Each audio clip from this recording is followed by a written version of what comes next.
पहले आपको ट्रिब्यूनल ही जाना पड़ेगा, डिस्प्यूट होता है तो। वक्फ अगर कहता है कि ये जमीन हमारी है तो आपको ट्रिब्यूनल ही जाना पड़ेगा ना, आप कोर्ट नहीं जा सकते हैं। क्या कोर्ट के पैरेलल व्यवस्था है ट्रिब्यूनल वक्फ की? मैं जवाब दूं अनामिका? आ रही हूँ सर, आ रही हूँ अतीकुर जी से। हाँ बताइए। ये दानिश जी ने कहा ना कि भाई ट्राइब्यूनल के अगेंस्ट आप जा सकते हैं कोर्ट में। मेरा सवाल यह है कि पहले तो ट्रिब्यूनल जाना पड़ेगा ना, पहले ट्रिब्यूनल जाना पड़ेगा आपको। हाँ, पहले ट्राइब्यूनल जाना पड़ेगा। तो ये ट्रिब्यूनल की व्यवस्था कोर्ट के पैरेलल है। ऐसे देश में न्याय की व्यवस्था कोर्ट के थ्रू है, फिर वक्फ के लिए अलग से व्यवस्था क्यों? आर्मी और नेवी की जमीन के ऊपर जब कब्जा होता है तो उसकी अपनी ट्राइब्यूनल पे पहले अपील होती है ना। सर आप वक्फ को आर्मी से कंपेयर कर रहे हैं, अब आप वक्फ को आर्मी से कंपेयर कर रहे हैं। मेरा सवाल है, मैं बीजेपी को एक्सपोज करना चाहता हूँ। क्या वक्फ की जमीन बेची या खरीदी जाती है, जा सकती है? पूछिए इनसे। नहीं बेची खरीदी जा सकती है तो वक्फ की जमीन दावे के बाद किसके पास आई?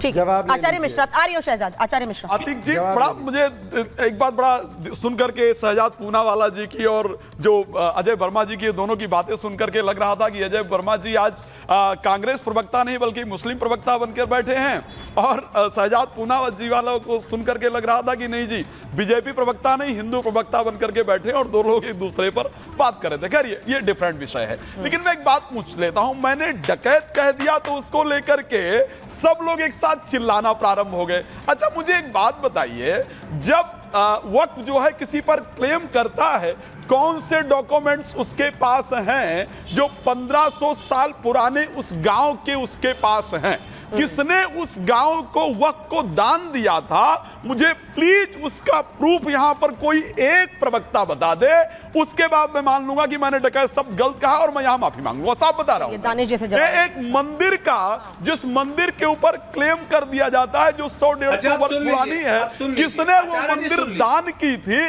कृपया उस दानदाता का एक नाम प्लीज बता दीजिए जिसने वक्फ को दान दिया होगा, मैं यहां पर मान लूंगा। उसके बाद मैं कहूंगा मैंने डकैत गलत कहा था। मुझे उस 1500 वर्ष गांव को किसने दान किया था भाई वक्फ को, जरा बताना।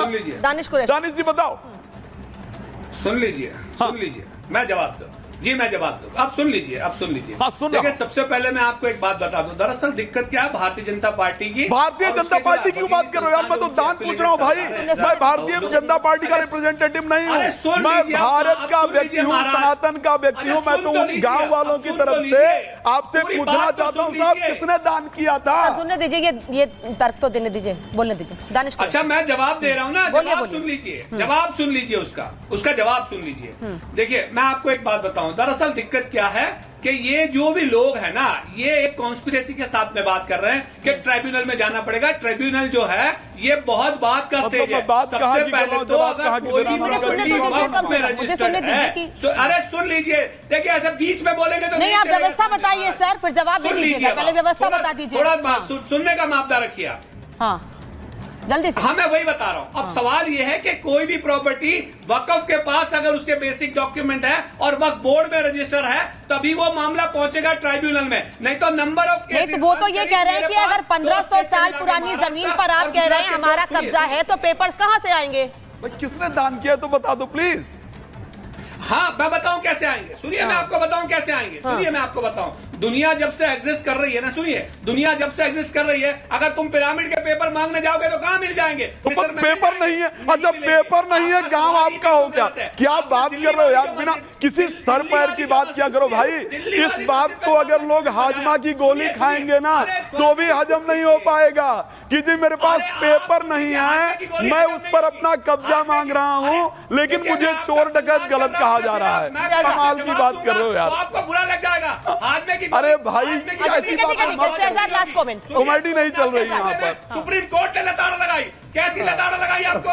हाई कोर्ट के जज ने कहा है कि पूरे भारत को वक्त की संपत्ति बोल दो। दानिश जी एक मिनट सर, मुझे वाइंड अप करना है। अजय जी भी अभी कमेंट लेना है। आप लोगों को ऐसा डाटा शहजाद।